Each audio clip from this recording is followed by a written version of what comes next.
जय शिवराय मित्रांनो. मित्रांनो, शेतकऱ्यांच्या खात्यामध्ये नुकसान भरपाई नाही तर शेतकऱ्यांच्या माध्यमातून आता नुकसान करायला सुरुवात करण्यात आलेली आहे. आज नांदेड जिल्ह्यातील मुंदखेड तालुक्यात एक अशी घटना घडलेली आहे की शेतकऱ्यांना तहसीलदाराची गाडी फोडली आहे. शेतकऱ्यांना न मिळालेली नुकसान भरपाई, शेतमालाला न मिळणारा भाव, या उद्वेगातून शेतकऱ्याच्या माध्यमातून जय जवान जय किसानचा नारा देत आज तहसीलदारांची गाडी फोडण्यात आली. झालेला प्रकार हा चुकीचा आहे, त्याचं कोणीही समर्थन करणार नाही. परंतु ही वेळ काय येते याचा विचार आता कुठेतरी गांभीर्यानं करण्याची गरज आहे.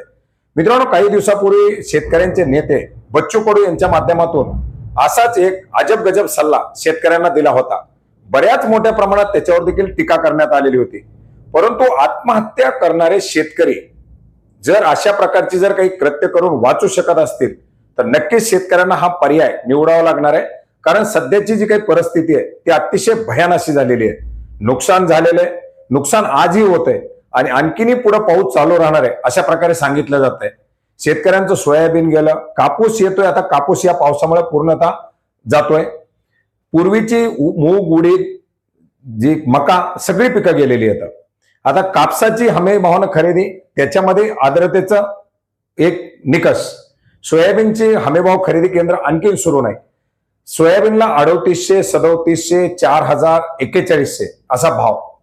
हमी भावानं खरेदी नाही, भावांतर योजनेचं नाव नाही. शेतकऱ्यांना हेक्टरी 18,500 ची नुकसान भरपाई, परंतु 8,500 न सुद्धा खात्यामध्ये नाही.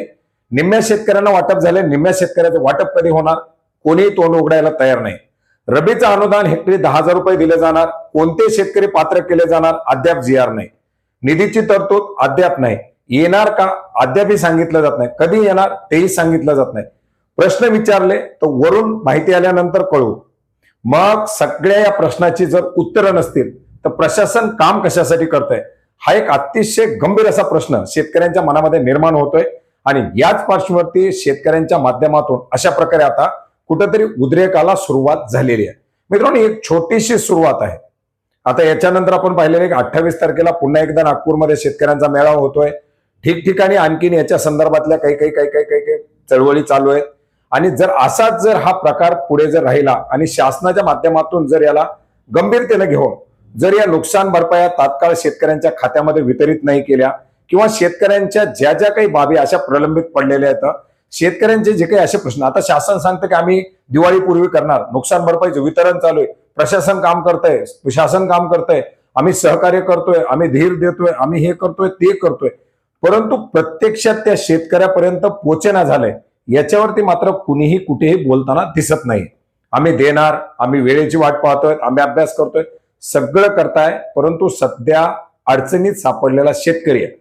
आणि या अडचणीच्या वेळी जर तुम्ही त्याला मदत केली तर तो शेतकरी नक्की तुम्हाला कुठेतरी रामराम केल्याशिवाय राहणार नाही. परंतु अशा परिस्थितीमध्ये जर तुम्ही त्याला कुठल्याही प्रकारचा जर आधार नाही दिला तर तो नक्की आपला मार्ग भरकटणार आहे. शेतकऱ्यांच्या मोठ्या प्रमाणात आत्महत्या होत आहे, कर्जाचे डोंगर झालेले आहेत. जरी कर्ज वसुलीला स्थगिती दिलेली असेल तरी त्याच्यावरती आणखीन कुठला तोडगा न निघाल्यामुळे शेतकरी आपल्या मनस्तापामध्ये आहे. अशा या सर्व दुविधेत सापडलेल्या शेतकऱ्याला कुठेतरी दिलासा देणं गरजेचं आहे. आणि आज नुकसान नाही म्हणून नुकसान करायला ही एक शेतकऱ्यांच्या माध्यमातून सुरुवात करण्यात आलेली आहे. अशा अपेक्षा एवढीच करू की त्या शेतकऱ्यांवरती कुठल्याही प्रकारचा गुन्हा दाखल होऊ नये. त्या शेतकऱ्याची झालेली चूक मान्य करून प्रशासनानं त्याला व्यवस्थित सोडून द्यावं आणि अशा प्रकारच्या पुढे घटना होऊ नये याची खबरदारी शासनाच्या माध्यमातून घ्यावी. आणि ती खबरदारी घेण्यासाठी कुठंतरी शेतकऱ्यांना दिलासा जाहीर केलेल्या मदतीच्या माध्यमातून त्या पोचवून करावा लागणार आहे. तर असा एक प्रकार आज सुरू झालेला आहे. वेळ आणखीन गेलेली नाही. शासन वेळ यायची जी वाट पाहते ती चुकीची वेळ असू शकते. याचा कुठेतरी गांभीर्याने विचार करावा आणि शेतकऱ्यांना दिलासा द्यावा. धन्यवाद.